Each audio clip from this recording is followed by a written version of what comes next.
everything is going according to plan. So I want to welcome you to this second week of the workshop. Allow me to mention that it is rare for participants in a workshop that goes beyond 3 days to maintain the same levels of energy and enthusiasm for the program. And that what we have put together is partly also a test of endurance. Okay? So I want to encourage you to hang in there, keep the energy, keep the enthusiasm, maintain effective participation in the program. I'm told when I was not there on Friday, you did a lot of dancing and singing. So let's do a lot of dancing and singing and storytelling. I'm going to keep roughly some 10 minutes every afternoon for someone who is willing to come and sing, even dance, read a poem, or anything creative you want to do. I'm going to split some 10 minutes in the afternoons for us to do that. All you need to do is to tell Sheila or to tell Ayemi here, and we will create some space for that. If you can force people to sing a song in a language they don't know, I'll have a t-shirt for you. I'll have a Codesria t-shirt for you. So all this in the interest of making sure that we finish this week strong. As you will have noticed from the program, the plan was that last week of the induction workshop, we tell you what we know. And in the second week of the induction workshop, we do less of talking to you and more of listening to you. So this week is really organized around us listening to you. And on Friday, assignments were given out and some directions were provided for how we are organizing this week. I hope that you use the weekend effectively to prepare for this. I want to propose that rather than finish today as scheduled, we get some 30 minutes or so to clarify a number of questions that have come our way, but to also provide some more information, especially with respect to the questions of institutional hubs and mentorship, timelines, and the duration of the scholarship. I will try to speak to that as a last session today. So if you have any questions you need, feel free to email them so that we can plan the responses accordingly and do it in such a way that you walk out of here knowing exactly what we plan to do.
Good morning.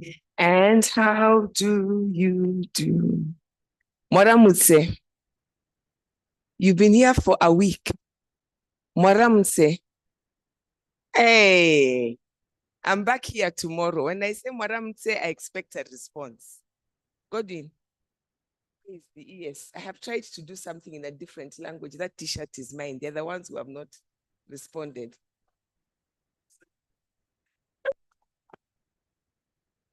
Measure de.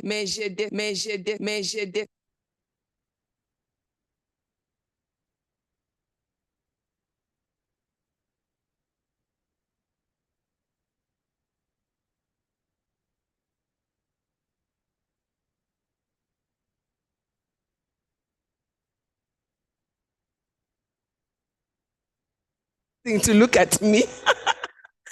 Okay, so we've had a wonderful week. I just want to thank you. I know, as Godwin said, it's not been easy. By the day 5, your attention goes down, your energy goes down.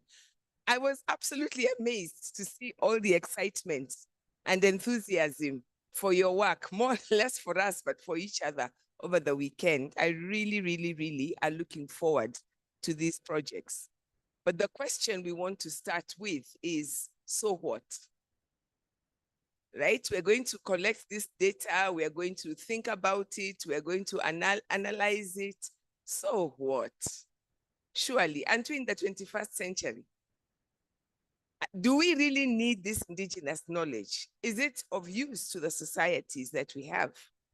And to catalyze our thinking on that, we have somebody who has spent a lot of time not only thinking about those questions, but also, as we had a little bit of on Friday, thinking about how to make a space for this kind of knowledge, this kind of work to happen in the academy so that it has impact in the society.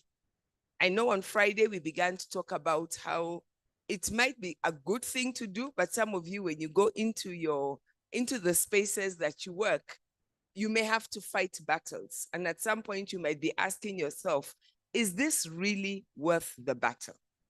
And so to help us to think about that, to help us to think about our journeys, to help us to answer that question, so what? It is really my big pleasure to welcome Mwalimu, whom has become a friend from South Africa. Please join me in welcoming Professor Simfiwe Sasante.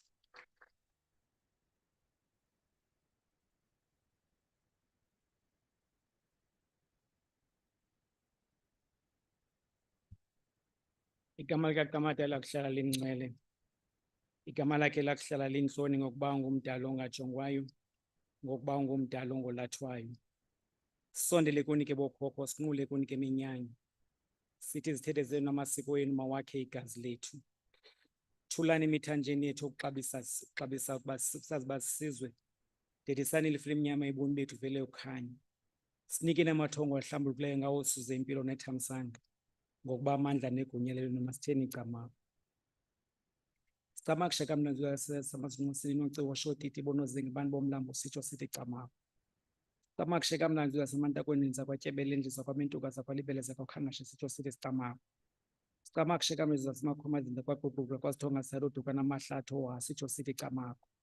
Sicama kushaka mna simatshaweni zakwatshiwo zakwakhawuta zakaphalo zakwatoko zakabhotomani zakabulawu zakwankosi yam thina sithini sicamavu. Sicama kushaka mna semantane sopitsho yememe ngoba engcoko mazonlantsha amagqaba kadliwa dliwa zimbuzi enqaniwe masithini camavu.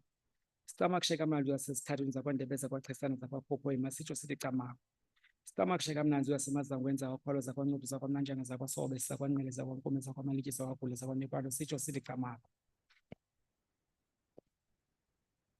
Program Director, thank you very much for introducing me in the generous way that you did. And thanks to all the organizers of Podesria for having invited us to this occasion. Now, I'm quite well aware that many here are alienated by the language that I was speaking. And unfortunately, I'm not in a position to be able to translate anything that I said or interpret it. It's a fact, but I can attempt to explain what I was trying to do. You must have heard those who share the same language with me, or those who speak languages that are close to me, saying tamago, tamago, tamago at all times. And that is a word in isiXhosa, which comes from the word amatamu. And amatamu in isiXhosa is water. And so many of us grew up for a very long time hearing this tamago, but we didn't understand what it meant. And many think that when you greet in isiXhosa, you say molo, but the truth of the matter is that molo is a version that comes from English and Afrikaans, morning and more.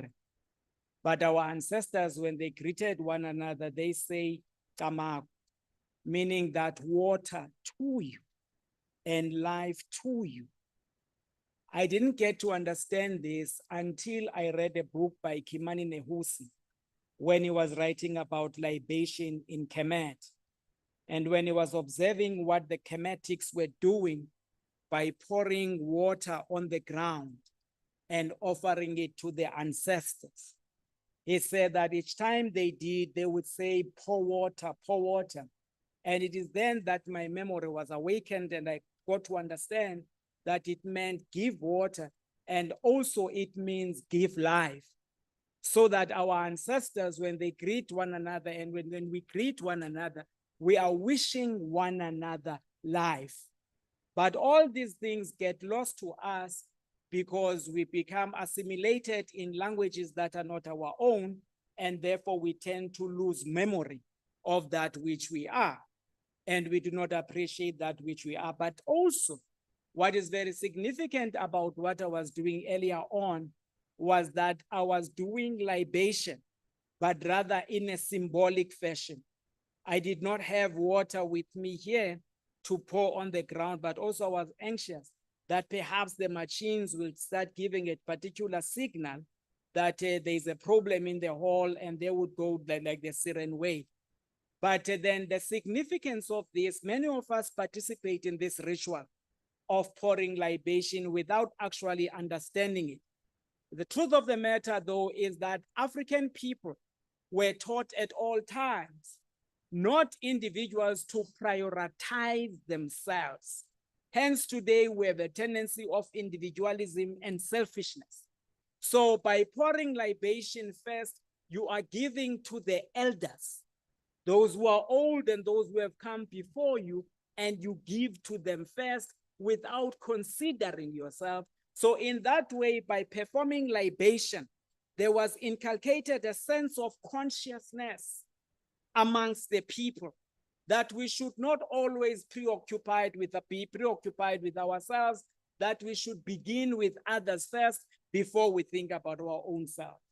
That is the very deeper meaning of libation that is not explained to many of us. And having said that, then, Program Director, I was requested here to speak about the importance of discussing and engaging with indigenous knowledge in our present time. And let me begin by saying that and declare my grounding and my own standing in this regard. And I will begin that I do so from a position of Afrocentricity, which you have become very familiar with. But what I did the other day, I did not define Afrocentricity. And let me do so now by saying that Afrocentricity is defined as a philosophical perspective associated with the discovery, location, and actualizing of African agency within the context of history and culture. The reference to agency being an attitude towards action originating from African experiences.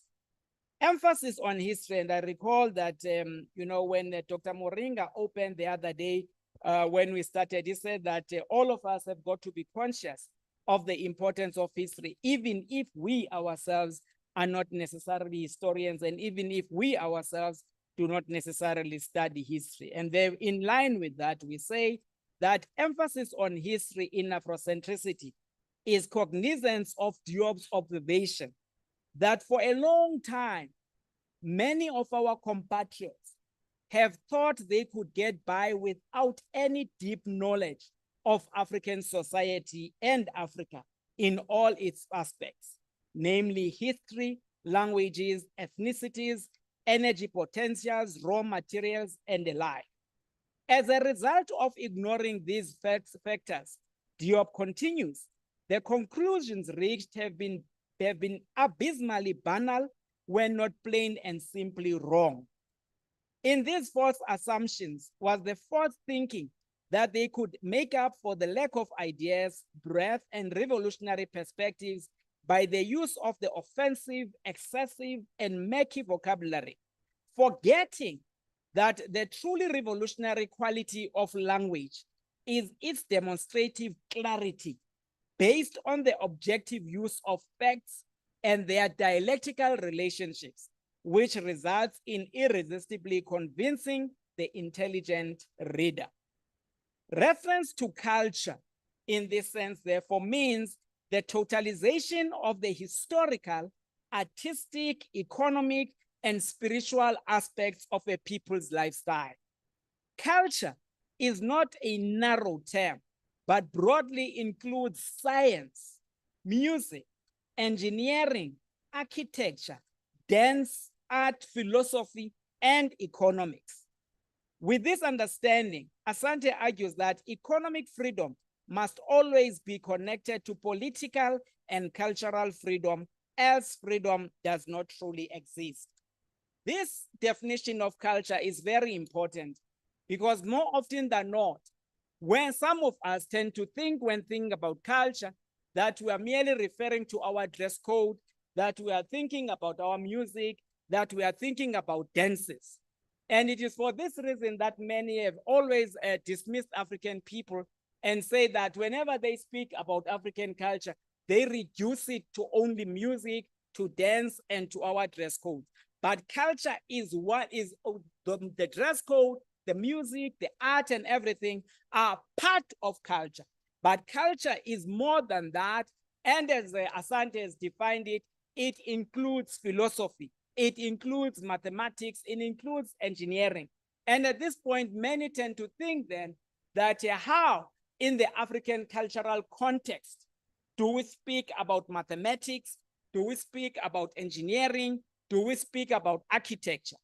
And in this case, then, I will in this regard not seek to defend or seem to be defensive about the African continent, but rather, since you are such highly educated people, I'm going to do what highly educated people do, because if I don't do what highly educated people do, then I'm going to lose all credibility. And having said that, let me then invoke the Greek philosopher Aristotle in his book, The Metaphysics, where he acknowledges that, and I open quote, it was in Egypt that the mathematical sciences were first developed. Metaphysics by Aristotle, he says, it was in Egypt that the mathematical sciences were first developed. And I'm quoting Aristotle's Metaphysics. In the Odyssey, Homer notes that in medical knowledge, Egyptians are supreme among men, close quote.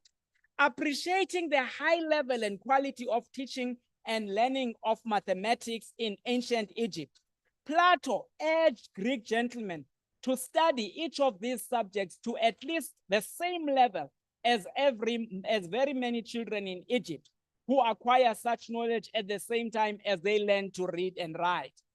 It is no small significance that Plato urges Greek adults, the word he has used being gentlemen, to strive for the level of mathematical comprehension displayed by Egyptian children.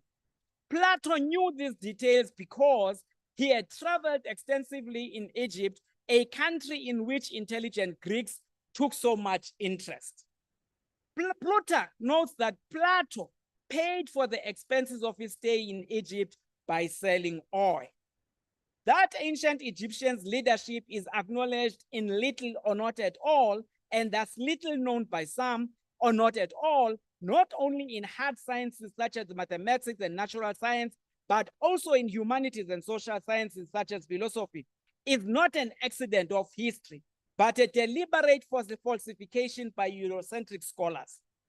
Peck observes that the history of Egypt traditionally taught in the West has for the most part been written by Western scholars who followed in the footsteps of their armed armies, and I add colonial armies serving colonial aims.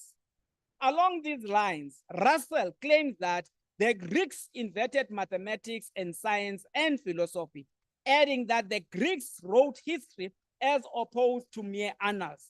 In support of this claim that the Greeks invented mathematics, science, and philosophy, Russell adds that philosophy begins with Thales, who fortunately can be dated by the fact that he predicted an eclipse, which according to the astronomers occurred in the year 585 before the Common Era.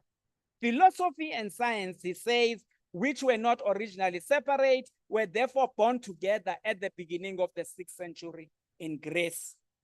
Having associated the invention of mathematics with Greece and the beginning of philosophy with Thales, the Greek, in a footnote, Russell acknowledges that while arithmetic and some geometry existing among the Egyptians and Babylonians, such was mainly in the forms of the rules of thumbs, insisting that the deductive reasoning from general premises was a Greek innovation.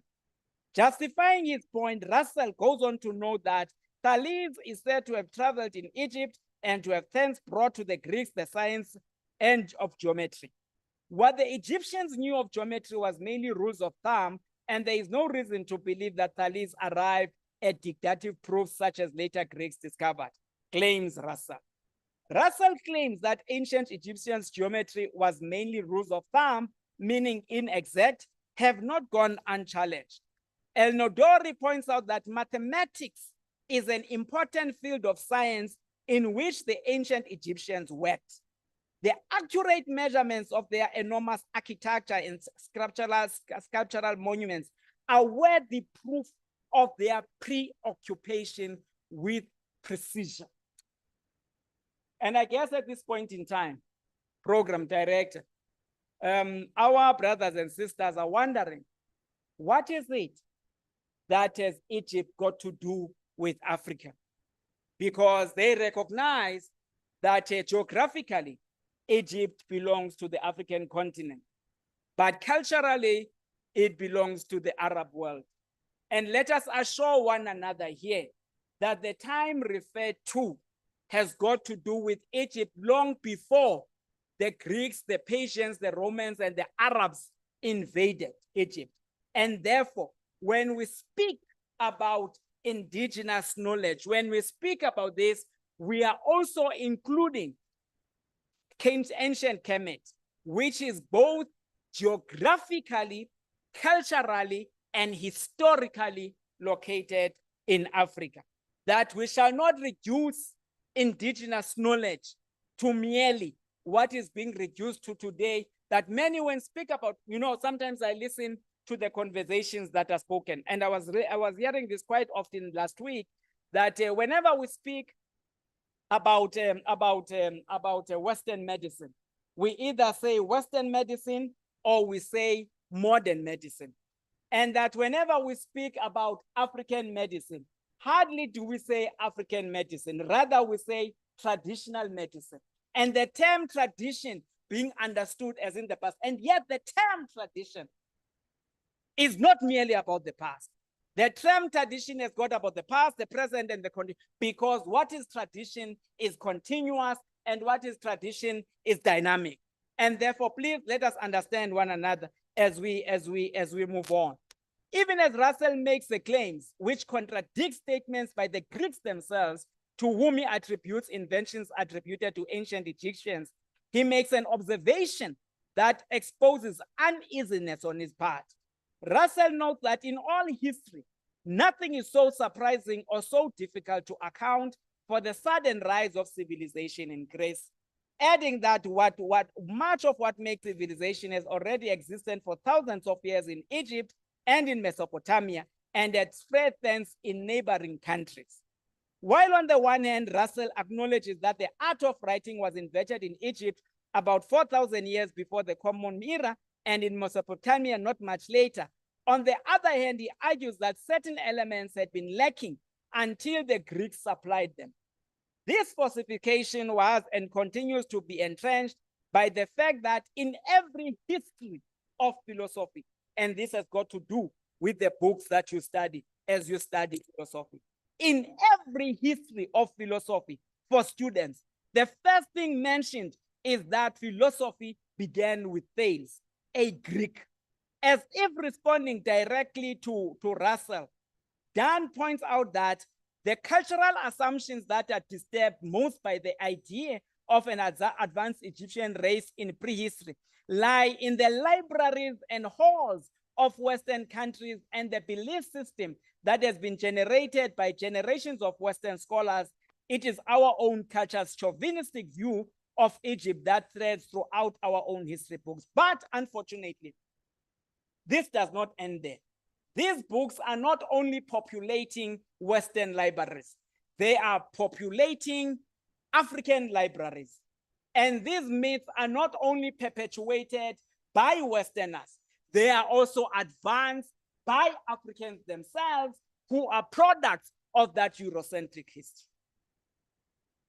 A further examination of ancient Egypt's history enables then Afrocentric scholars to demonstrate how in practice African culture historically contributed and can contribute to the decolonization of science, technology, engineering, and mathematics education. We learned that in the pharaonic civilization of historical times, two main currents can be discovered. The first being material legacy, and the second being the abstract cultural legacy, which are interrelated and together comprise the Egyptian cultural phenomenon. The material legacy includes crafts and science, geometry, astronomy, chemistry, applied mathematics, medicine, and surgery. The abstract cultural legacy includes religion, literature, and philosophy.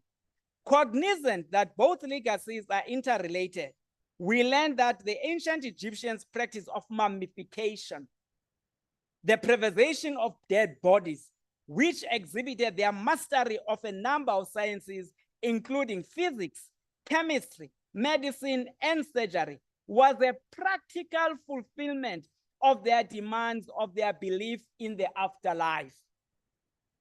In explicit words, the ancient Egyptians thought scientifically to give meaning to their cultural belief in life after death. Aware in their ancient time that what had been analyzed in modern times, that the compounds of natron are a mixture of sodium carbonate, sodium bicarbonate, salt, and sodium sulfate, ancient Egyptians, in the process of mummification, soaked the body in natron for 70 days, drew the brain out through the nostrils, and also removed the intestines through an incision made on the side of the body. Such operations as these necessitated an accurate knowledge of anatomy, and the good state of preservation of the numerous mummies illustrates this intimate knowledge. I hope we are moving together. I hope we can begin to see this picture that we are trying to draw. That yeah, the ancient Egyptians believed in life after death. They believed that human beings do not die now and that is the end of our journey. But they were puzzled by the fact that the body was decaying. And so they meant to struggle against this natural phenomenon. And therefore, in a scientific way, they use sodium, they use bicarbonate, they use sulfate, they use everything to preserve the human body so that it can remain. So much so that what took place in the years 4000 before the Common Era, 2-3 years ago, some of us visited Kemet, and when we arrived in Kemet, we saw bodies that have been preserved by the ancient Egyptians those many thousands of years ago. And these people were Africans. And therefore, when we speak about the science of the African people, we are not speaking mumbo jumbo. We are not speaking superstitions. We're speaking science. Program director, Comrade Murunga, allow me to say this. We're meeting at a time this year when 8 years ago, Pan-Africanists met in Manchester. And on that year, they decided to take on the revolution and to bring it to Africa. That was when the 5th Pan-African Conference met in Manchester, and it took place in October, around about the 14th, even if we would have parted by that time. I would like some of us, as we settled in different countries, remember that our ancestors met in 1945, and they decided that they're no longer going to theorize about the liberation, and that they were not going to talk about it in distant places, that they were taking the revolution to Africa. We're meeting at a time when in 1995, 30 years ago, at the University of Witwatersrand, there emerged a man who was the Deputy Vice Chancellor at the University of Witwatersrand, and the first African to do so. And when this African said that Wits universities, despite being liberal, continue to be a Eurocentric institution, this institution that claimed being liberal, accommodating, progressive, and all of that, overthrew William Malecha Purumakho. They harassed him, they gave him hell. His sin being that Malecha Purumakho was calling for an African university, and that he understood that there was a difference between a university in Africa and an African university, as identified by our ancestors who met in Ghana in 1972 in what they called the Accra Workshop, where they began to say that a university in Africa is merely a university by that geographical reality. But in fact, it is not an African university, because an African university must be informed by the philosophies of the African continent, just like all other universities in the world are informed by their philosophies. And so when this happened, they did away with Makho. In 2015, 21 years after the ANC had come into power, Mandela had become the president, and Black people were seemingly in charge.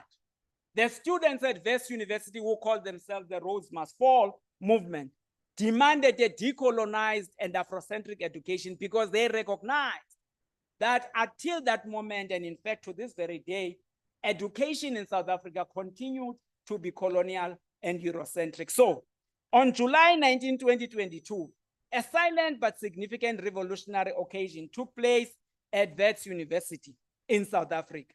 An honorary doctorate was awarded to Asante by the institution's Vice Chancellor, Zebulon Vilakazi. It was an historic occasion and a victory for Afrocentricity, because 27 years earlier, in 1995, as I had pointed out, the institution's then Deputy Vice Chancellor, Malecha Purumakho, was subjected to a relentless vilification campaign by his colleagues, including the questioning of his curricula. Never mind that they had headhunted him. And suddenly, when he began to speak about being African, they questioned his curricula, because there's something insane about being educated on the one hand and claiming a cultural African pride on the other. There's something insane. As Cabral tells us, he says that in his lecture in 1969, I think 1969, where they were honoring Eduardo Mondlane, they said that the crime that was committed by Eduardo Mondlane was that after having been given a PhD, after having been recognized by European institutions, Eduardo Mondlane committed a crime of then leaving that university, going back to Tanzania, identifying himself with the African people and immersing himself in the struggles, because the intention of Europeans at all times is that when they give us their miseducation, they want to alienate us from ourselves and to alienate us from our people. And it is for that reason that even when we're not conscious, when we speak about them amongst ourselves, we say that we must go down to the people. We must go down to where the people are, because we regard ourselves as being higher and up and above the people. And our utterances betray that. Recalling the dramatic events which surrounded him, Makhoba notes that the cause of these attacks would be my views and thoughts on the nature of the African university. My views threaten the very foundation of the university and all teaching at the institution. For all these were steeped in Eurocentrism, seen by its proponents as mutually exclusive of Africanism and of lower standards. So whenever you call for African, everything that is African is lowering the standards. Everything that is European is elevating. Everything that is Western and European is modern. And everything that is African is traditional and primitive. Makgoba's problems started at Wits on October 1, 1995. And he said, liberals do not want to dwell on values and culture systems in their debates on programs for transformation. Culture is so threatening and too close home to debate. It goes right to the heart of the identity issue, something all liberal philosophies throughout the world have tried consciously or unconsciously to avoid.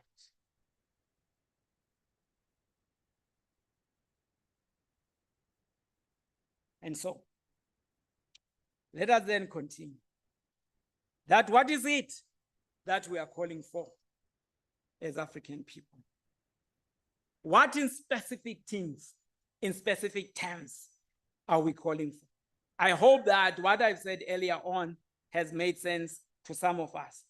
But let us begin to say, in practical terms, to build an African university means, as Asante points out, that African intellectuals must build a curriculum on what their ancestors have left behind.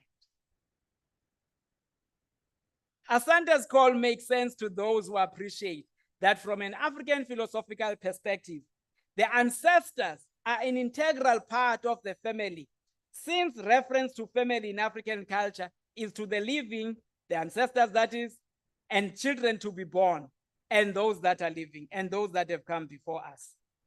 The divine link between the ancestors, the living, and the yet to be born are regarded as Ngugi wa Thiong'o says, he says, our ancestors we regard as the source of inspiration. We who are living, we are in the arena of perspiration. And those who are yet to come are in collective perspiration. So there we have an inspiration, we have a perspiration, and we have an aspiration.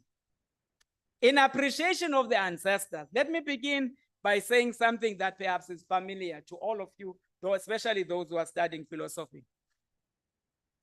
F.W. Hedger, is that him? G.W.F. Hedger. G.W.F. Hedger. In the 18th century writes that the African people worship dead people. They worship their ancestors. And they began to frame a particular concept. And that concept was called ancestor worship. So that we are so stupid to an extent that we will worship dead bodies. And there was a deliberate act in doing that. It was meant for us to become ashamed of ourselves and to think of ourselves as illogical people. And therefore he coined this term ancestor worship for us. And yet we know that as African people, ours is ancestor reverence as opposed to ancestor worship. The same way they tell us that we worship nature and they call us animism. And there's a difference between animism and nature worship. We, the African people, revere nature because as our ancestors taught us, we know that human beings are no superior to nature. Human beings need water. Human beings need plants. Human beings need the soil. Without the soil, without plants, without water, without the sun, without air, human beings cannot survive. But without human beings, the plant, the sun, the soil, the water can survive without human beings. And it was for this reason that our ancestors taught those who were around them that when you are going to plant, you first apologize to the soil for hurting it. When you're going to take out a weed from the soil, you explain to the weed that you don't mean to harm it, but that it needs to be removed because it is in a wrong place. It is our reverence that made us do so. Our sense of humility, because we know that we are dependent upon all of this. And such had nothing to do with worshiping. In appreciation of the ancestors as inspiration, Kunene notes that our perspectives are therefore philosophically deeply anchored in the past. which is the sine qua non for our present. It is thus unthinkable to view the ancestors as primitive, uncivilized, backward, since their actions achieved their intended purposes despite all the odds against them. We also assume that since their primary intent was to satisfy not only their needs, but those of the next generations, their actions supersede all the selfish motivations that otherwise dominate society. If, as Kunene points out, the ancestors' commitment was to act to satisfy not only their immediate needs, but those of the next generations, such means that they were not driven by selfishness and were futuristic and not primitive in their orientation and conduct. And therefore, when we speak about indigenous knowledge, we are not merely sentimental and nostalgic people who are hankering to the past, but rather we've got the future in mind.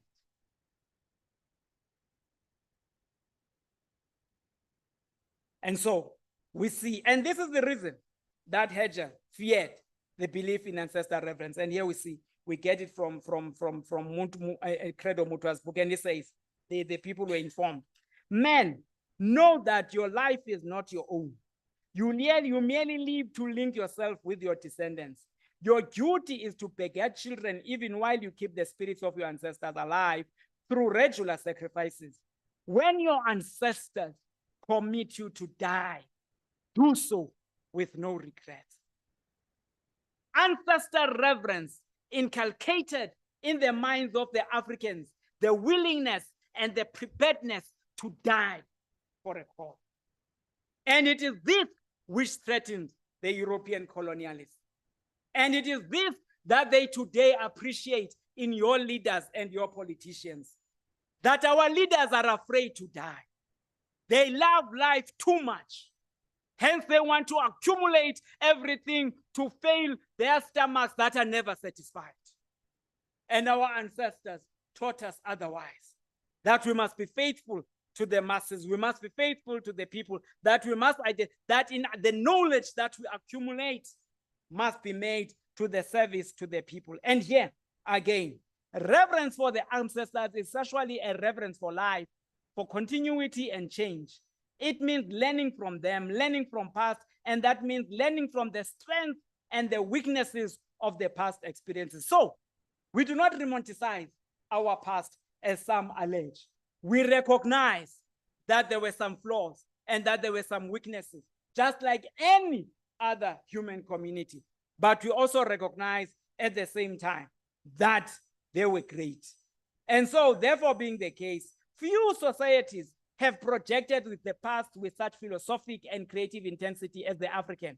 Where other societies, and this is very important, where other societies describe social and material progress in identical terms of growth from lower levels to higher levels, African society separates the two, depicting the ethical element and the technological aspects as often capable of moving in two direct opposite directions. Thus, a highly ethically advanced society need not necessarily be technologically advanced. Equally, a technologically advanced society does not automatically possess a high ethical level. Indeed, more often than not, technological advancement tends to pauperize society, since by its very nature, it implies a high degree of competitiveness for resources. And I promise to finish before time, and I'm going to fulfill that promise, Program Director. I will do so 10 minutes ahead. Comrade Murunga knows that I do this, and I'm always faithful to time. In line with Kunene's observation, Hilliard observed that, given many examples of high technical developments in Egypt, what was important was not so much the level of technological as their philosophical orientation of the users of the technology. The philosophical orientation of ancient Egypt towards technology was that it was aimed at enabling human beings to develop a greater understanding of humankind's relationship with and place in nature. Asante's association of education with the wisdom of the ancestors is traceable to the writings of ancient Egyptian philosophy, one of them being the instruction addressed to King Merekare. Justice comes to him distilled. shaped in the saying of the ancestors. Copy your ancestors. See their words endure in books. Open, read them, copy their knowledge. The one who is taught becomes skilled. And this is what was said by the ancestors. More than 3,000 years before the Common Era. They directed us to literacy. They directed us to literacy. They directed us to technology, because indigenous knowledge means exactly that. But more than anything, as America Cabral urges us, that those of us who have acquired this education have the responsibility to make it available, to make it useful for the liberation of the African people. Shall I stop there? Program director.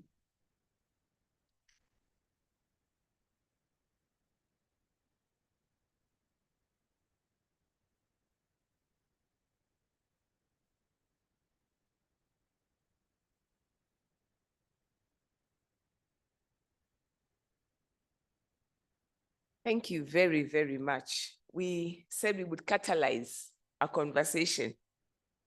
Start off a new week by thinking, and you have certainly helped us catalyze a conversation by raising a couple. I just want to pick up on a couple of points, starting with that definition of Afrocentricity. I know this is something that's often associated with the diaspora, and I don't know how many of us have been exposed to the theory of Afrocentricity and the works of the scholars associated with that.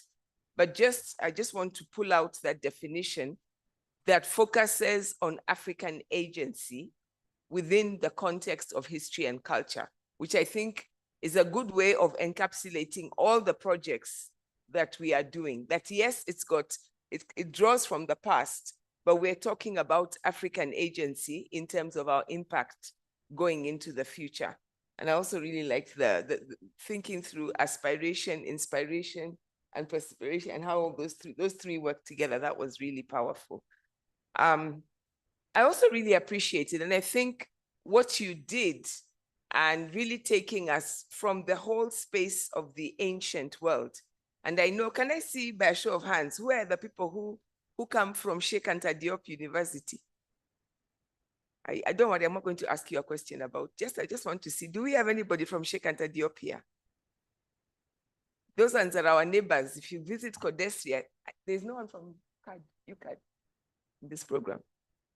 No, okay. They're our neighbors at Codesria. And every time I go to the Codesria Secretariat, I am reminded of the work. You know, people who ask, why did Sheikh Anta Diop spend so much time?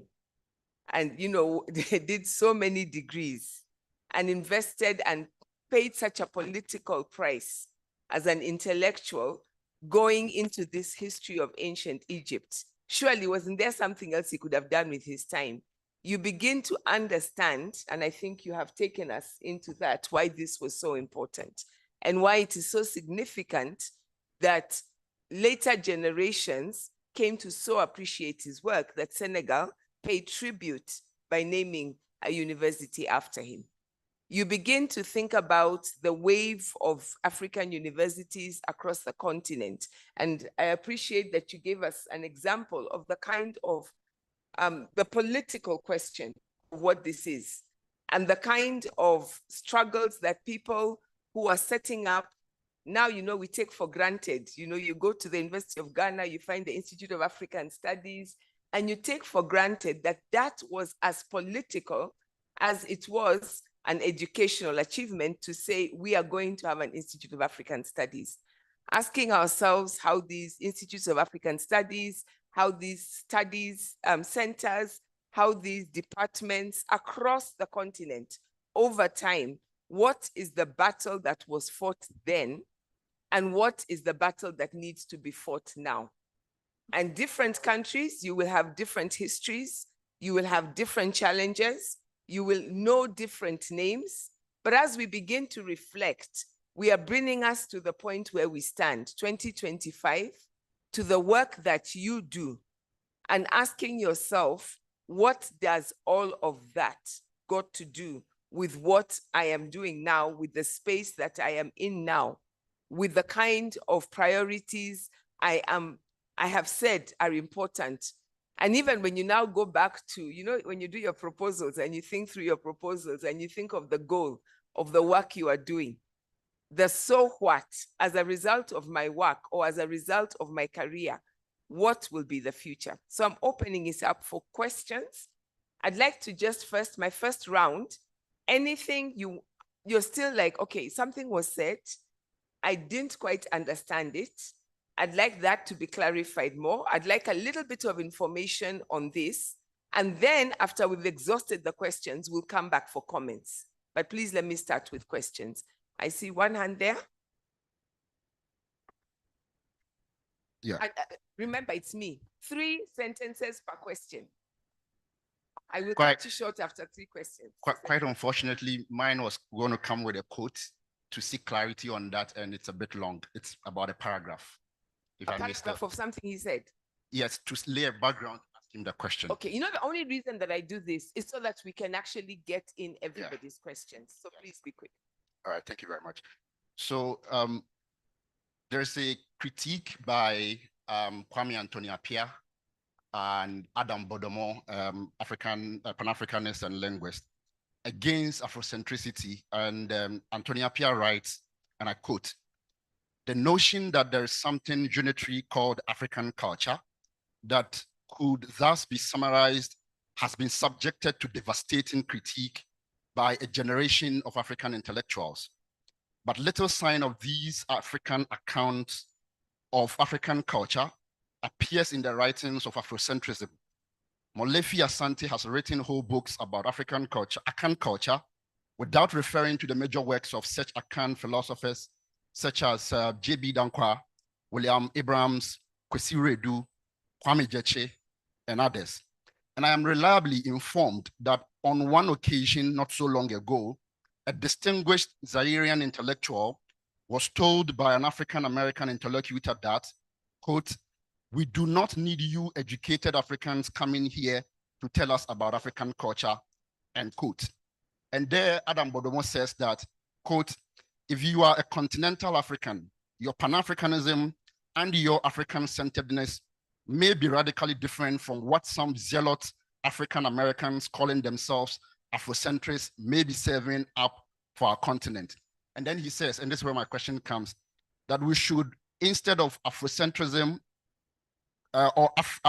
becoming Afrocentrist, favor Africa-centeredness. Might you have any thoughts on that? And do you think that there's any difference between what African-centeredness is and what Afrocentrism is? Thank you. Thank you. I don't see any other hand for now. Okay, let me start with that one. That is a loaded question. It takes us back to what I gestured to, the politics of location, right? It takes us back to this question of, remember, an epistemic community is a debating community. So somebody puts forth something, people respond, and then that goes on.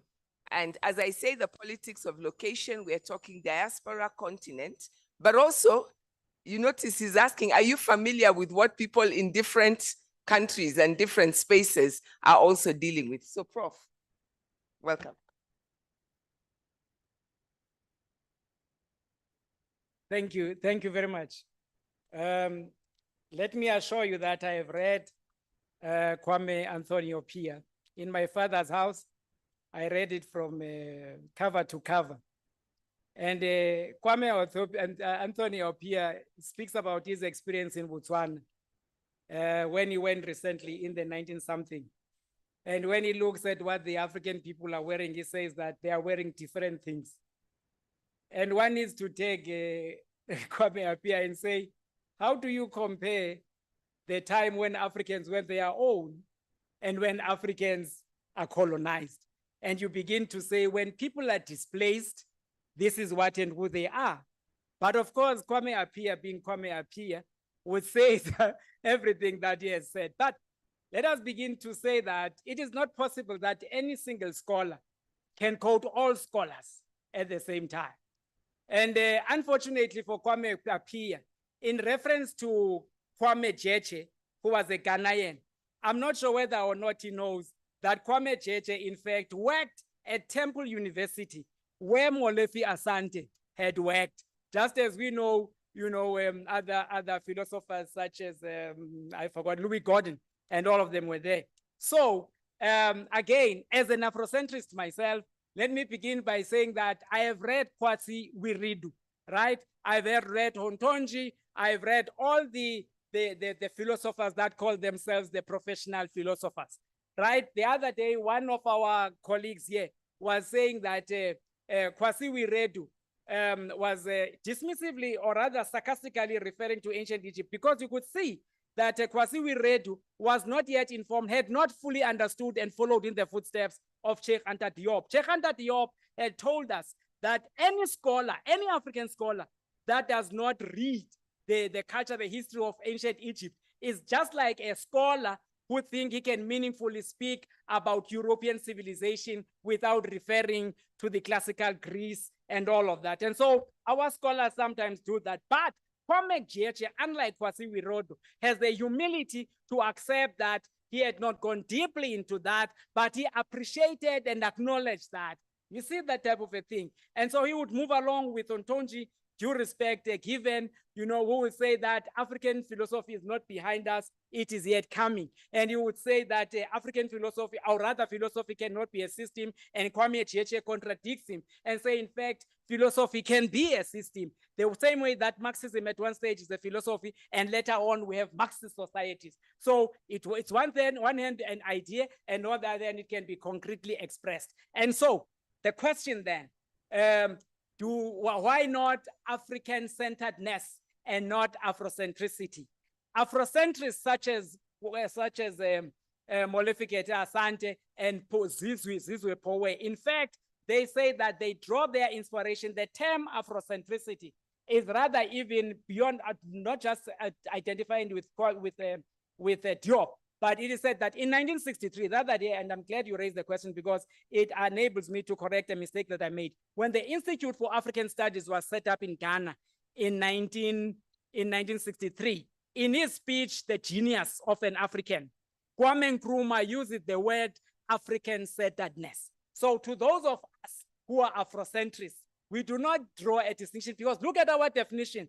It says that Afrocentricity is a philosophical aspect that seeks to examine everything that concerns Africans from the history, from the context of history and the culture of the African people. And that is what precisely Kwame Nkrumah said when he spoke about African-centeredness. And Afrocentricity, therefore, draws its inspiration and has its loyalty to the thinking of Kwame Nkrumah and all other Pan-Africanists that went before him.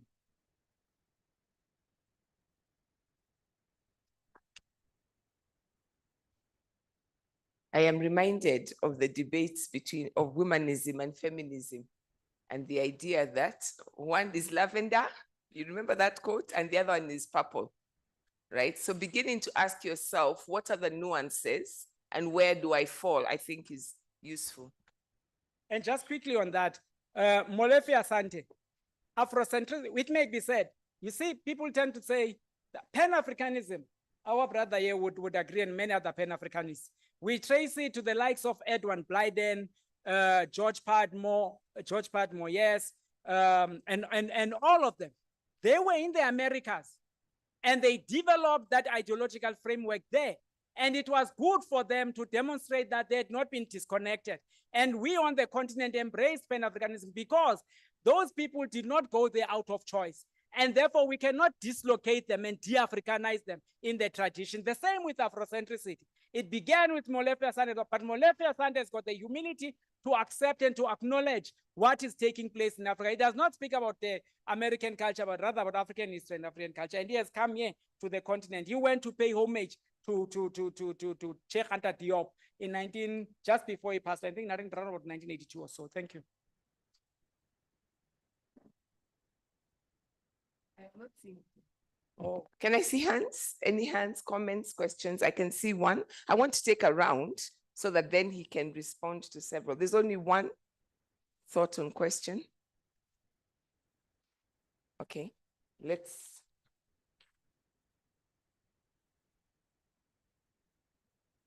Merci au professeur. Je m'exprime en français si vous pouvez porter votre casque.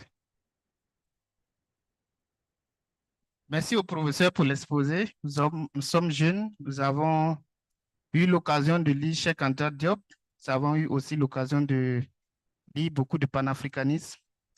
Mais la problématique essentielle au niveau du panafricanisme se pose au niveau de l'unité des associations panafricanistes. Lorsque l'on regarde sur le plan africain, il y a plusieurs associations panafricanistes, mais le contenu ou le discours que tiennent ces associations panafricanistes, généralement, il y a de petits malentendus, si je peux m'exprimer ainsi. Ils ne s'entendent pas sur le concept du panafricanisme. Comment nous pouvons parvenir à une entente au niveau de ces associations-là? Merci.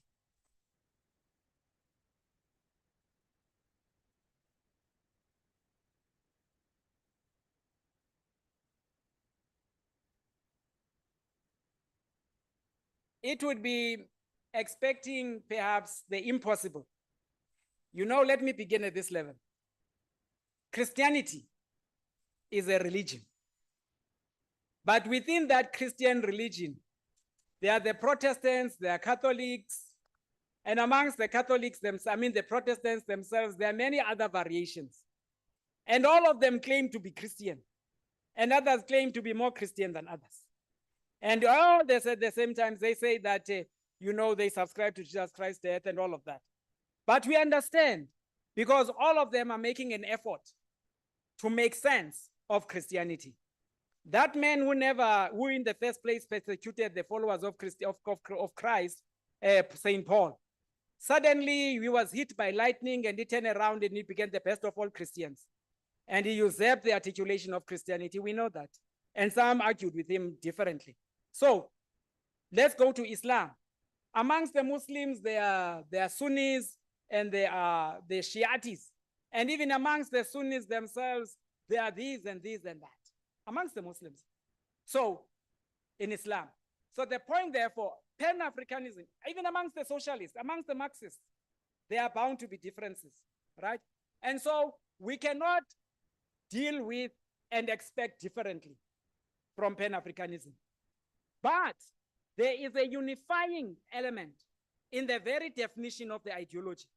That being that, and in this there is no difference, that Pan-Africanism is about the unification of African people, both on the continent and in the diaspora. And that we seek the total liberation of all African people wherever they are. That is the definition of Pan-Africanism. All of us subscribe to that definition. And then thereafter, you will have Nkrumah coming with scientific socialism in disagreement with Julius Nyerere, coming with African socialism. All of us trying to make sense. You would have Walter Rodney, who is a Pan-Africanist but also a Marxist at the same time. You would have myself and Molefe Asante, who are Pan-Africanists but advancing Afrocentricity. So there's no difference there. So in as much, and this is the important thing, in as much as there are differences amongst us, there are also commonalities. And therefore, we recognize the differences amongst us, but we choose to focus. And in fact, if you were to read a paper, I think it was around about 2000, Nkrumah and Nyerere once disagreed fiercely. But Nyerere later would write, I think it was in 1997, that despite his differences and disagreements with Nkrumah, he deeply appreciated Nkrumah. He regarded Nkrumah as having been a very sincere Pan-Africanist. And he says, and this is the other reason, that many people come into Pan-Africanism as a fashion statement. And we get this in a book about the Star, the Star, the biography of Nkrumah, written by Basil Davidson. He makes a very poignant point that when it suited Ghanaians, when Nkrumah was at his highlight, and everyone was adoring him, and he was an international man, those who were around him basked in the glory of Kwame Nkrumah. But when Nkrumah was demanding the actual and practical sacrifices on their part, They turned around Nkrumah and betrayed him. And so even amongst every revolution has got its own traitors. Even amongst those who claim to be Pan-Africanists, we know that they are Pan-Africanists giving lip service. But when, even amongst us in South Africa, for instance, we speak African Renaissance, we speak Pan-Africanism, we speak being African. Yesterday, our brothers and sisters paid a high price. They were bombed in Lesotho, they were killed in Botswana, they were assassinated in Tanzania. They put their lives at risk. And today, many of us, even those of us who benefited from this in exile, are turning around and saying, us first. The rest of the Africans must stop, must wait. It happened in Ghana, it happened in Nigeria, it happens everywhere. Every revolution has got its own traitors. It's inevitable, but that does not mean that the revolution shall advance. The revolution shall advance and shall move on despite and in spite of the fact that there are traitors amongst us.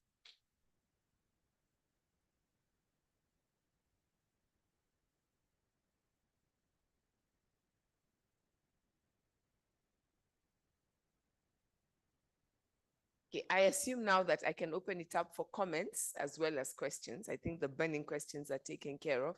I'll go with the person at the back, and then I see a hand here, and then I see, so I'll take those three, 1, 2, and then 3.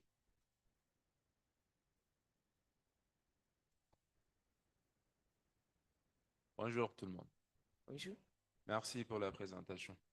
Alors, moi, ma question, je pars déjà du principe que le panafricanisme est né du désir de réparer les biais causés par la bibliothèque européocentriste. Et je me demande donc si on ne risque pas de tomber dans le même risque que les Européens, à vouloir opposer le panafricanisme à l'européocentrisme et à l'afrocentrisme, à opposer l'afrocentrisme à l'européocentrisme. Ne risquons-nous pas de tomber dans une sorte d'ethnocentrisme en quelque sorte, et éloigner peut-être nos chances de faire des analyses plus justes et de biaiser davantage, nous risquons de biaiser davantage nos analyses par un double ethnocentrisme. Je me demande si on ne risque pas de compromettre nos chances de faire humanité ensemble, comme le suggérait Nelson Mandela et Desmond Tutu à travers le concept de Ubuntu. Merci beaucoup. Okay. Thank you. And then the second one was here.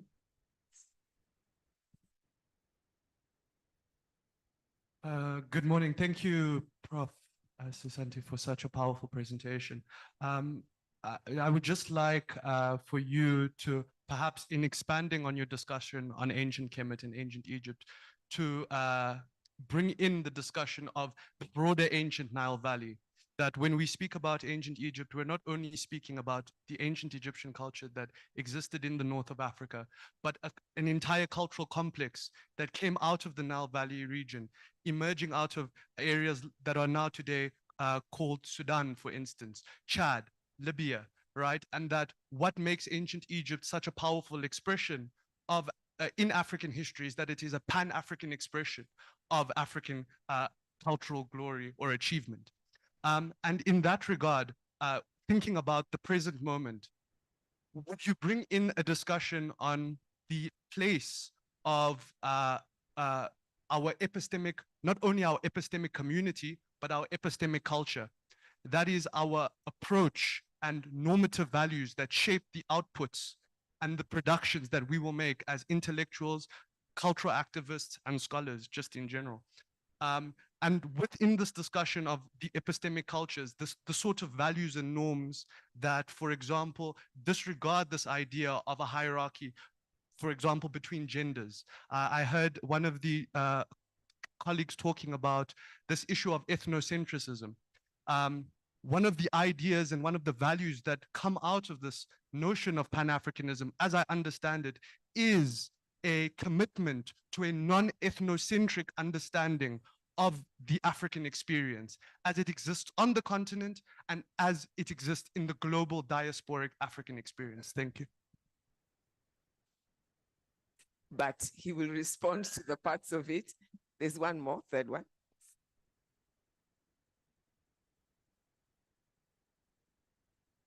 Yeah, thank you again. So two things that I want to say. I want to take you back to my earlier question and also maybe related to my colleague's just a question that he asked. I think it is one thing considering Egypt or ancient Egypt or Kemet as, say, a ground zero in the same way as you relate European philosophical history to Greece. The contention that I was raising from Adam Bodomo, for instance, is that what does that also mean for other parts of African spaces?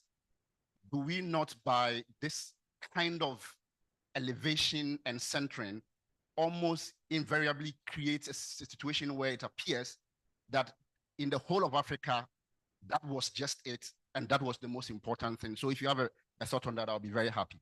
And to connect to my colleague's question also about Pan-Africanism and the need to also perhaps open up to other parts of the world, I am wondering, what might your thoughts also be in relation to some of those that are considered, especially the Europeans, who are considered very fundamental to our philosophical discussions or modern debates today? You have already talked about Hegel, but let me tell you also what the Nigerian Emmanuel Chukwudi Eze said in relation to the Kant, as my friend calls him.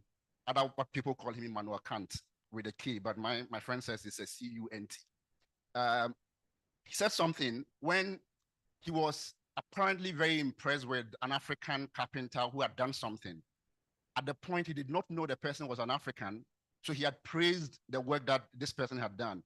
But eventually, when he came to know he was an African, here's what he said. Quote, Eze says that, quote, "The Negro carpenter was quite black from head to foot, a clear proof that what he said was stupid." So this is somebody who was willing to completely move away from a view that he held only because of the person's race. In taking on the charge by my colleague to open up and engage and not be ethnocentric, how to what extent really can we accommodate these kinds of people when they have these kinds of views that completely cannibalizes an entire group of people? How do we do that? Do you have any thoughts on that? Thank you. Okay, and so I'll take this as the last question, because we have to keep to time. As you heard, we're going to be squeezing in an additional session today. So I'll take that. Prof, you can respond to whichever of those, because we are starting a conversation. What is not covered, we will continue to cover through the rest of the day and in the time we have together. Thank you.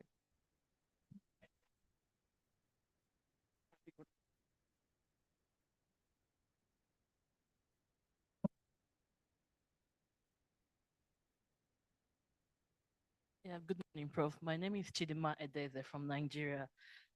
My question is also related to a bit, it touches on what he also said, but it's also on the academic side. When you made a statement about differentiating a university in Africa and an African university, and one of the things you said was building a curriculum on what the ancestors have left behind.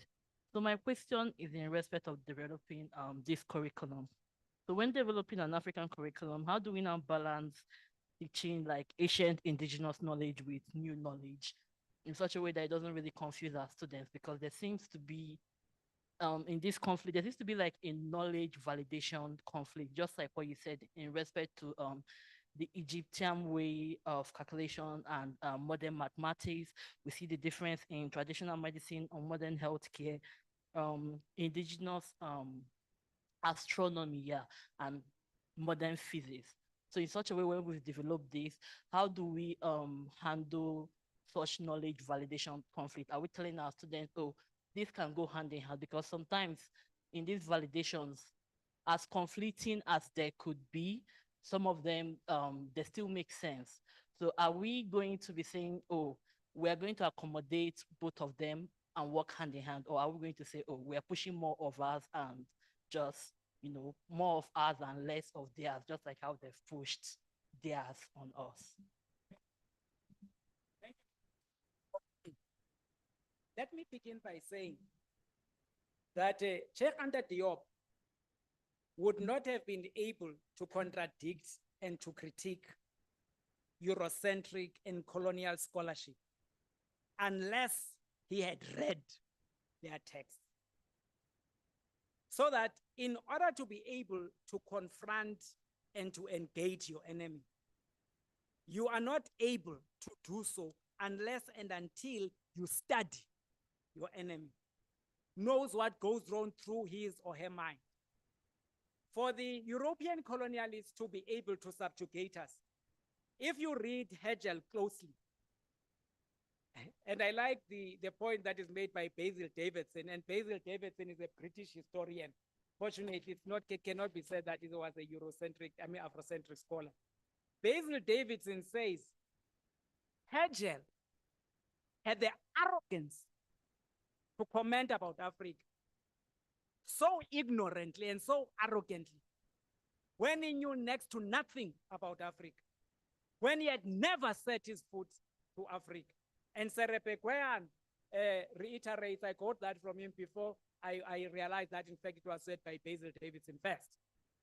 So, unlike then, you know, when Hegel talks so condescendingly and patronizingly about Africans, do you know whom he's quoting? He's quoting missionaries. The European missionaries who came, studied us, looked at us and said, we're primitive, we believe this and that, so as to justify their killing of us. On the one hand, they pray to the Father, the Son, and the Holy Spirit, 3 gods in one. And they come to us and tell us we are polytheists and they are monotheists. 3 gods in one, the Father, the Son, and the Holy Spirit. It makes sense to them. And when we say we don't worship the ancestors, we worship God, still they don't want to believe us. They say no. When we speak about our ancestors, they usurp their interpretation and say we speak about gods, and there's a difference between the two. So a brief answer is that we have a responsibility at all times as African scholars, young ones and old ones, to at all times, we must study Sun Tzu of China. We must read Confucius. We must read Immanuel Kant. We must read Plato. I would not have been able to critique the laws if I had not read Plato. I'm able to do so as an Afrocentrist because I have read Plato. And I also know, you know, when many of you, I'm sure I taught this, they say that the philosopher king concept, we're told, the philosopher king concept comes from the Republic in Plato. That's a blue lie.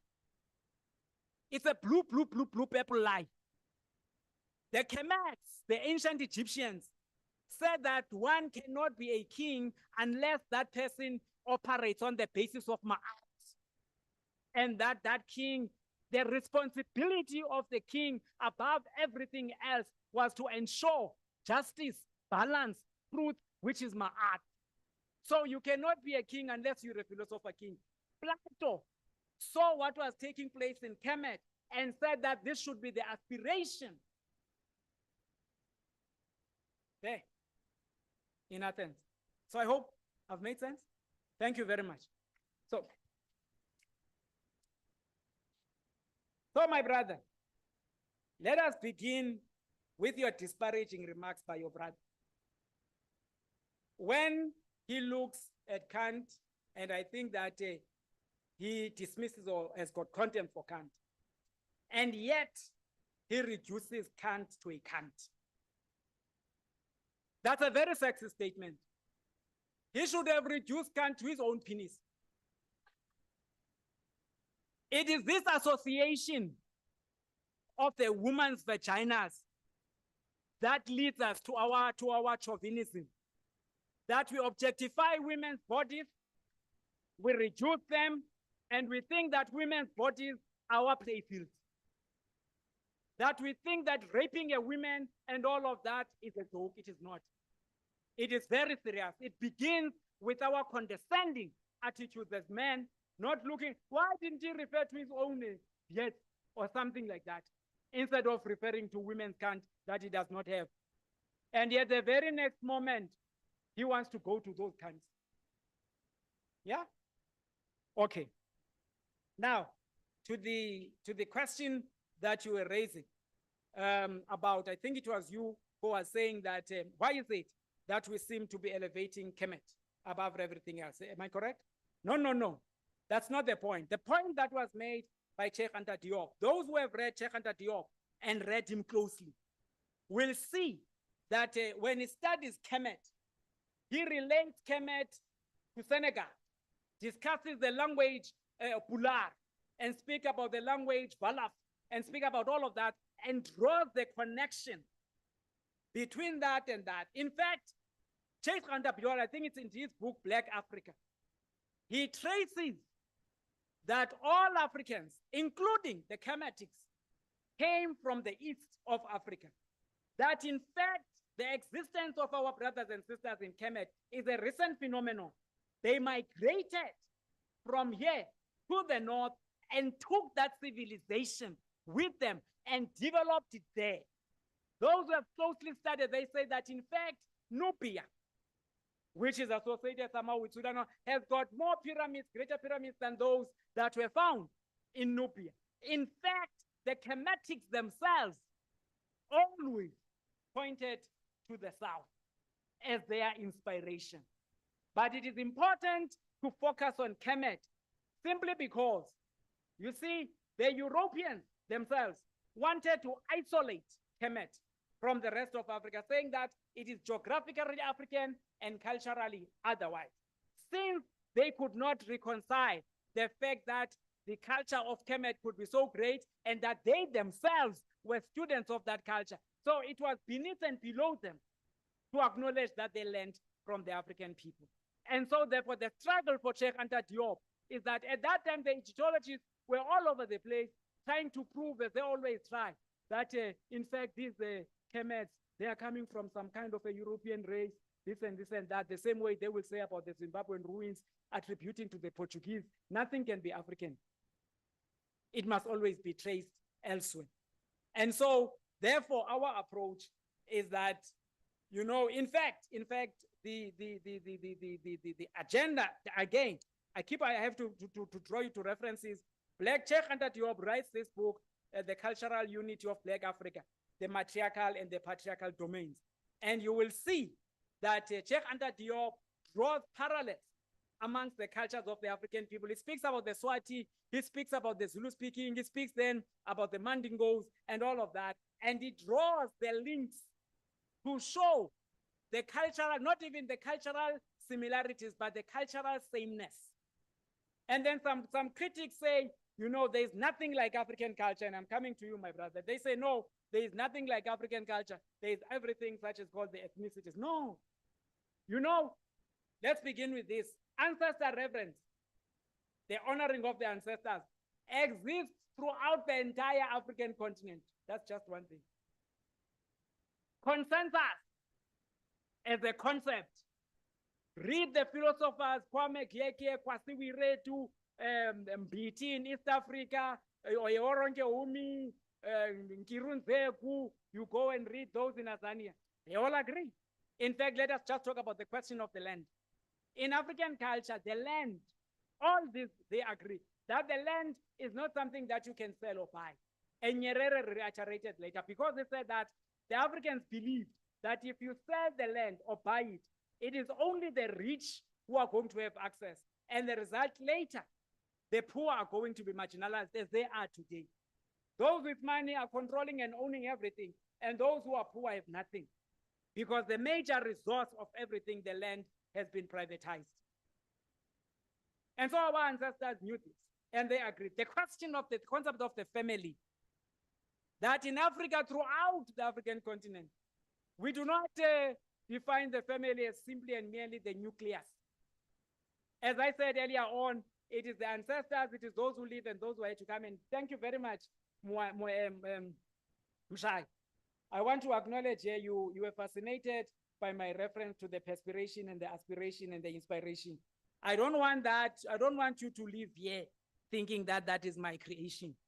I took that from Ngugi wa Thiong'o. In the text, I acknowledge Ngugi, but when I was speaking, I didn't. But it is Ngugi wa Thiong'o, as far as I've read, who metaphorized that relationship that way, the inspiration, the aspiration, and the perspiration. So it is not my comment. It's got little or nothing to do with my eloquence. I'm just dancing to the rhythm of Ngugi wa Thiong'o. So I do not want to take credit. That does not belong to me.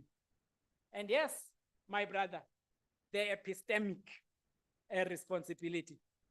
Okay, I guess what you are trying to do is that you want me to make it explicit, because I thought all along that this is what I was doing. An examination of philosophy departments in present day universities, and Dr. Adeshina may want to contradict me on this. But okay, let me do it this way. How many students here are doing philosophy? So that there will be no quick debate. There you are, one. Please don't be shy. Only 2, 3, right? 4. Tell me, has any one of you heard about the instruction of Mary Carey? Has any one of you heard about Tahote? Has any one of you heard about Annie? Has any one of you heard Amane Monepe? None. And yet, we are in the philosophy department. In Greece, Europe, the first philosophers that you would read are Kant, Plato, and whatever you name them. But in Africa, we do not know any of those philosophers. In this present day, despite the fact that in 1972, there was a workshop in Ghana, in spite of the fact that in 1973, there was a meeting in Kenya. In fact, Ngugi wa Thiong'o says in 1973, it is amazing that 10 years after Uhuru, in Kenya, Nairobi, African teachers were debating still about what the place of African literature should be. 1973, when I was in Zimbabwe in 1988, we read 3 set books.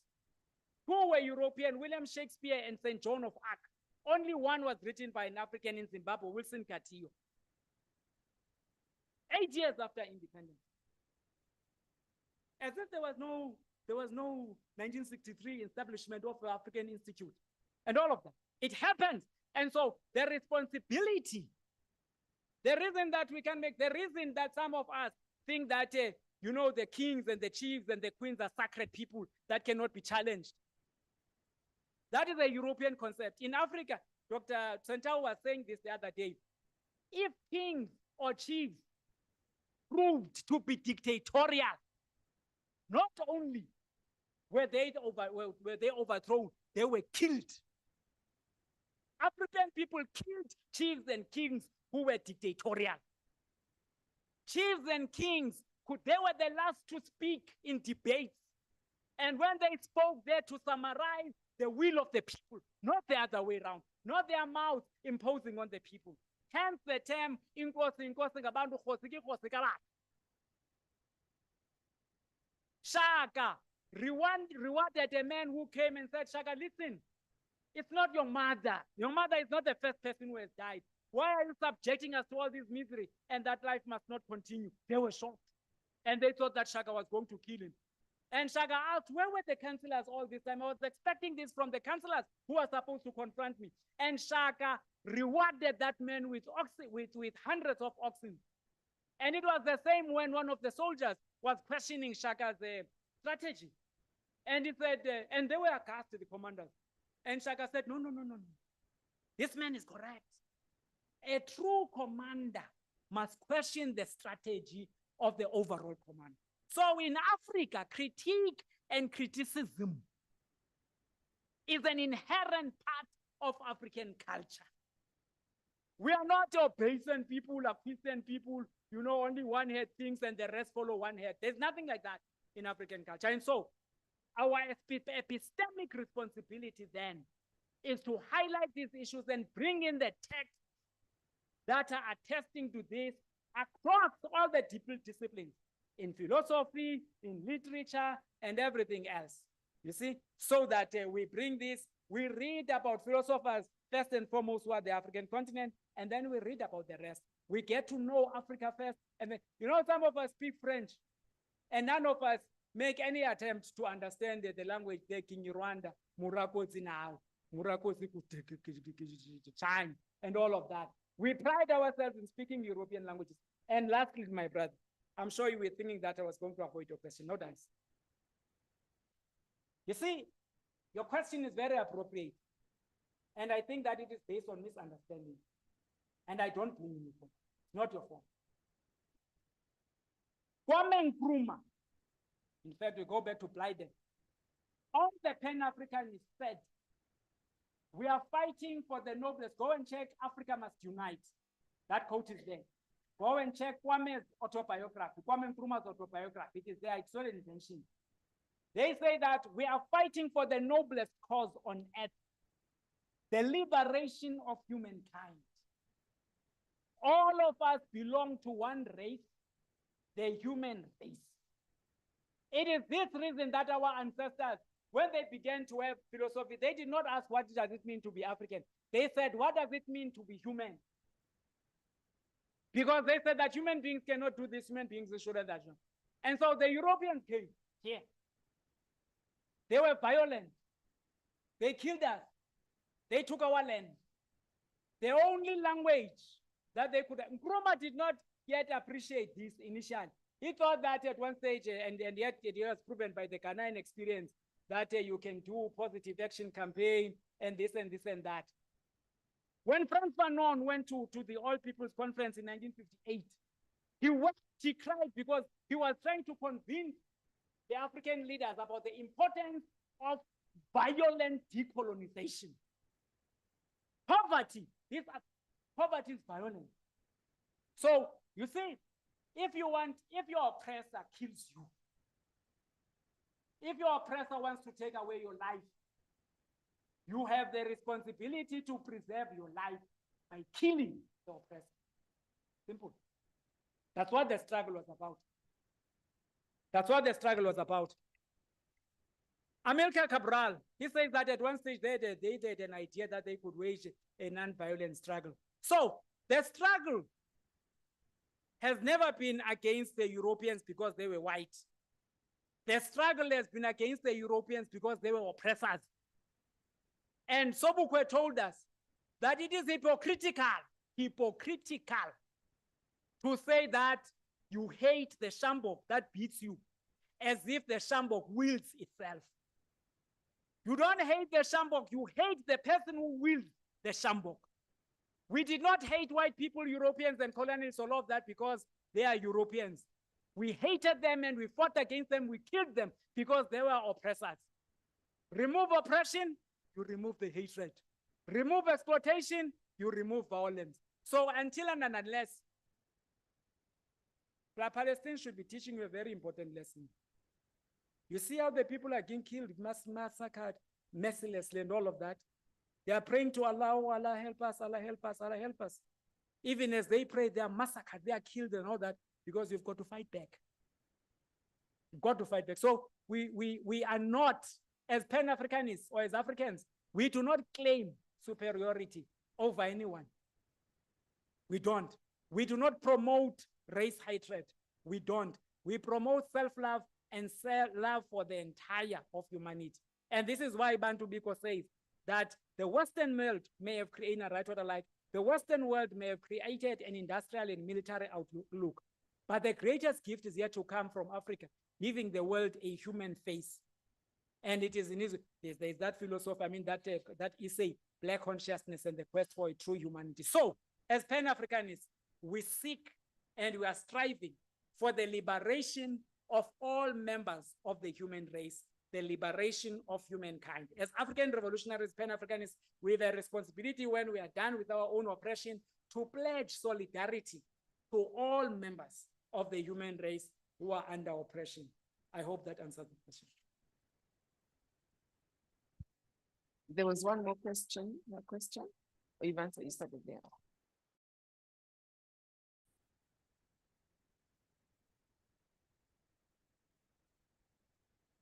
So I'm told we can take one more round if there are, because we started to see hands beginning to come up. I see one there.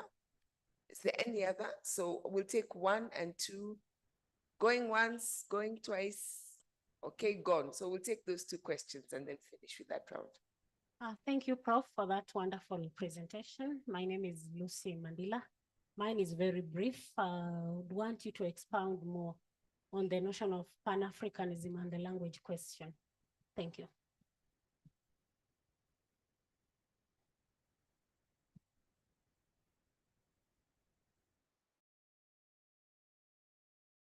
Unfortunately, I do not have ideas about what people said or did, but as a Cameroonian, I am Audrey Sinzi from Cameroon. As a Cameroonian who lives in the wake of our martyrs, the Douala Mangabel, the Robben Ominyobe, I am wondering, maybe it's from my love of life, I am wondering if it is worth it. It is worth it to be vilified. It is worth it to die for the cause. because you'll be the only one dying after all.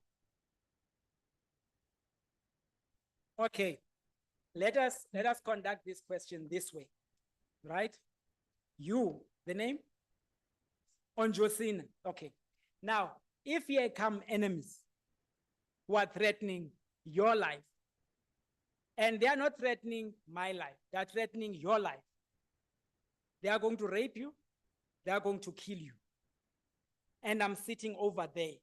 What do you expect from me? Help. Great. You have answered your own question.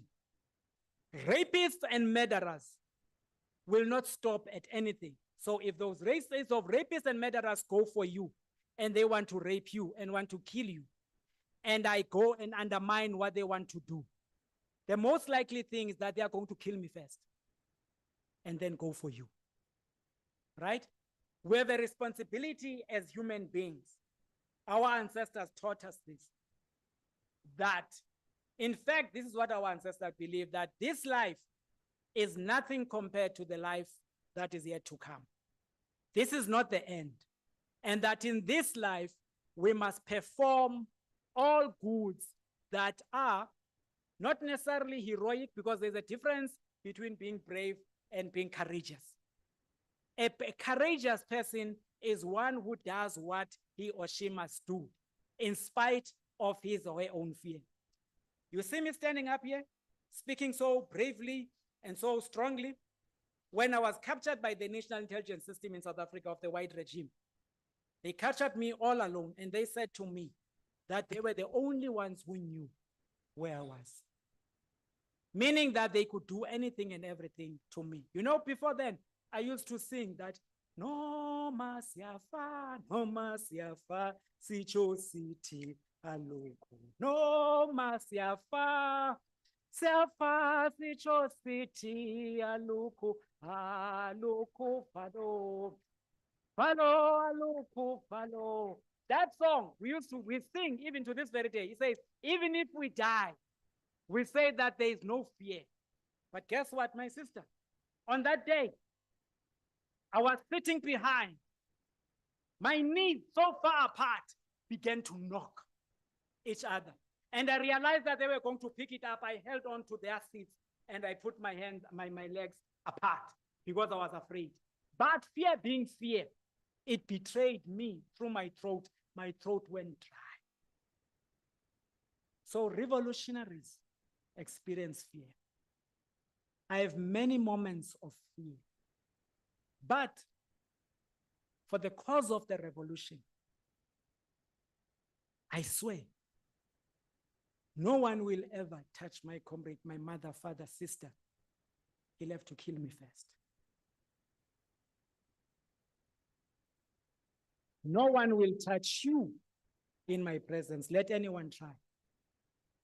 No one will ever touch you while I'm around.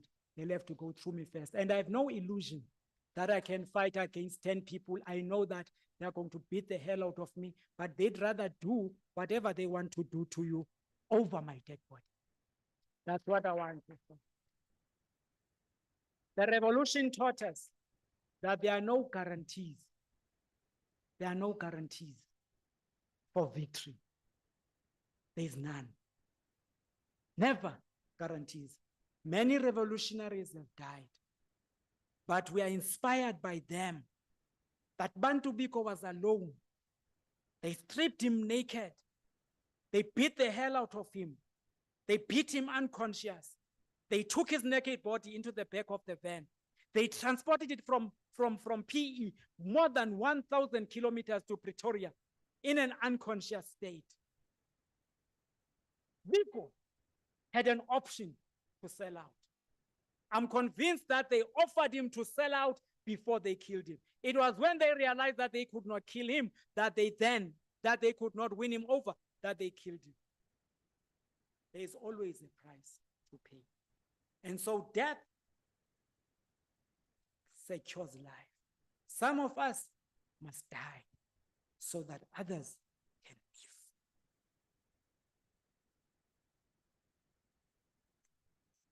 My sister, you know, Chinua Achebe draws a very poignant picture in his book, The Education of a British Protected Child.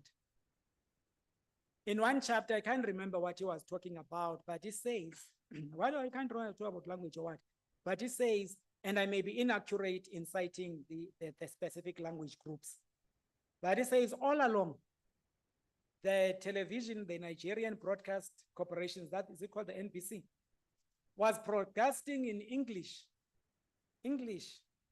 and everyone was comfortable, no issues, nothing. One day, it was not even deliberate. It was not even deliberate. There was a broadcast either in Hausa or another language. Those who don't speak Hausa went on war, saying, how can they promote that? It's an African language. Because there's a misconception amongst us Africans of thinking that these so-called international languages are international by virtue of being international. The French killed us in order to impose French. The Portuguese did the same. The English did the same. All European languages are ethnic languages. Just like Hausa, Zulu, Akan, and all of that. They are ethnic. English is an ethnic language.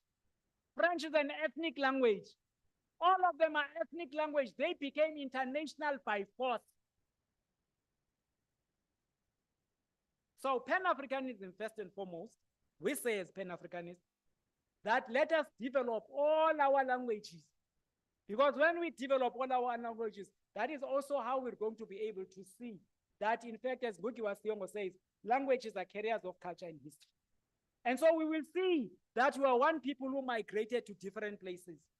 But that is not enough. It began with Sheikh Anta Diop. I think it said, no, let us take one language at least amongst us as Africans and give us the gift and give ourselves the gift of having one African language that is going to unite all of us without abandoning our other African languages. But because, you know, we hate ourselves so much, we'd rather speak French, we'd rather speak English, we'd rather speak Portuguese than speak any of our languages. And so, Gugi Wathiongo, myself, and many others. I'm far away, as you know, I'm right down in South Africa. By this time I meet Comrade Murungu,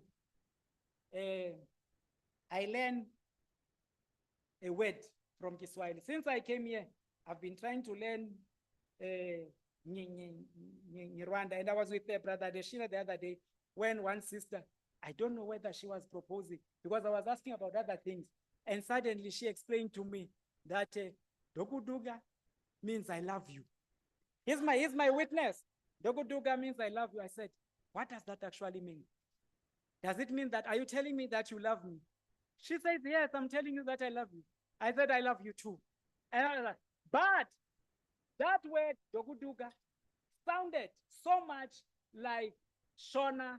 In Shona, they say when they love you, Linokuda. Linokuda. And that word in Kinyarwanda sounded, what is it? Say that again. Someone was saying it correctly. Yes? Okay, but it means the same thing. And I learned that way. So we are voting for an African language. We are one people. We should be able to gift ourselves with that at least. And Gugi, in fact, in moving the center, says that there's nothing even wrong with suggesting that Kiswahili should be the language of all humanity. Because Kiswahili is coming in a democratic fashion, and it can be embraced by other people if they so want in a democratic fashion, unlike European languages who were established by the sword. I love you too.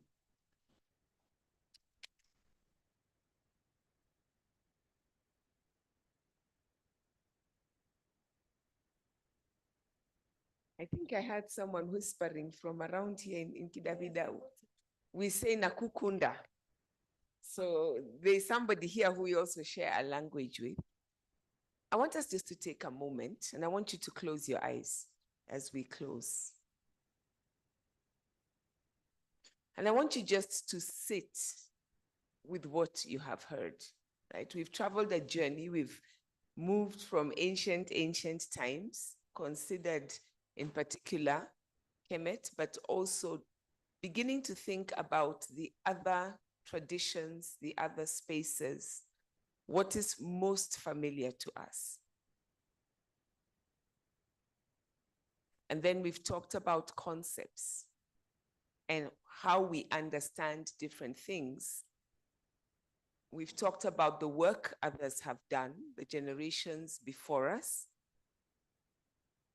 And then I was really pleased that we ended up thinking about where we are today, who we are today, what we are doing here today. I thought that question on what happens when I don't know if this is a struggle I want to give my life to, about the costs, and many of us applauded what Prof had to say. But I want us just to sit with that thought. What are your communities? What are your intellectual homes? Not the place where you work, not where you're paid to do what you do. Close your eyes. Some of you opening your eyes. I really want you, don't look at what anyone else is doing. Just think about it. This is not something I'm going to ask you to tell me. Just think about it for yourself. Is the work you are doing as an African intellectual something that you are truly invested in? Or is it just a job? And if it is just a job, what will happen if you come up against pressure? If it is something you're passionate and invested in, what will happen when you come up against pressure? Who are your ancestors, your intellectual ancestors? How are you feeding yourself as an intellectual, not in terms of the work that you do? How are you feeding yourself as an intellectual?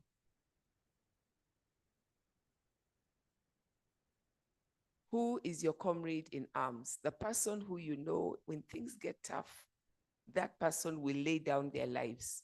It's an easy thing to applaud when somebody says it. But do you have one person, just one person, who you know will step out and battle alongside with you?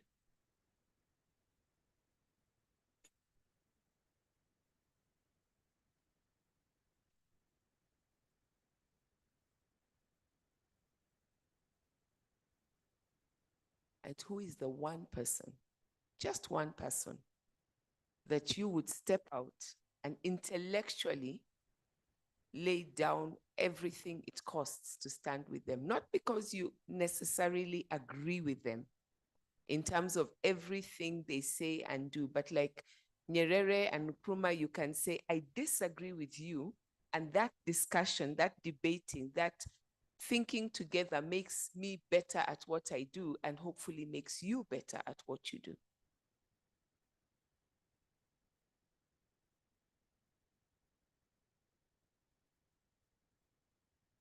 And when we come back, we are beginning to move into thinking about our projects, and you've begun to form networks, you've begun to look for your peers who you're working together.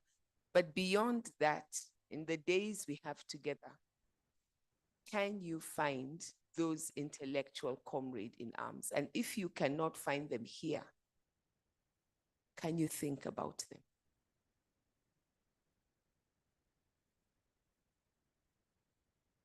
I hope by the time you go home, you will say, I have found my community here. I have found one person.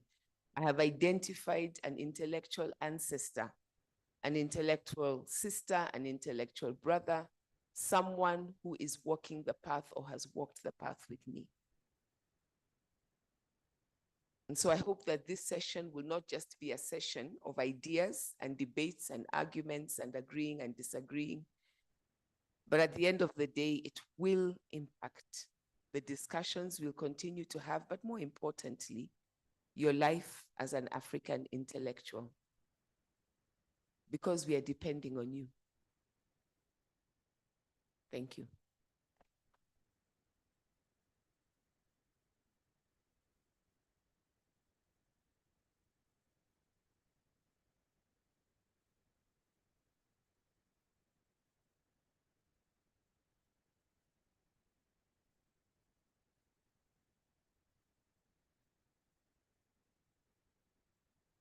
So thank you. Please help me, join me to applaud again for this session.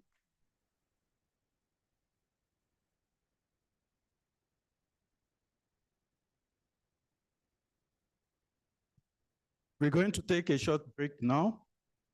After the break, when we come back, we'll get into more specifics in terms of the program. But before that, you get 2 hours after the break to go back into your groups. Okay, we have received, I think, all of the works of all of the groups. So you go back into the groups, and those of you who still have something to adjust, you have the chance to adjust that. Those of you who think they finish, you can continue the discussions in the groups and keep exchanging on your topics. So we'll do that between when we come back from the break till lunchtime, okay? When we get here back from lunch, then we'll get into specifics in terms of the program, the duration, the timelines, how everything will go on moving forward. I don't know if it's clear for everyone. So to summarize, when we go to break right now, when we come back from break, you go into your groups, you finish working, and we go to lunch. When we come back from lunch, then we'll have the last session of the day, going to the specific of the programs. Thank you very much and have a nice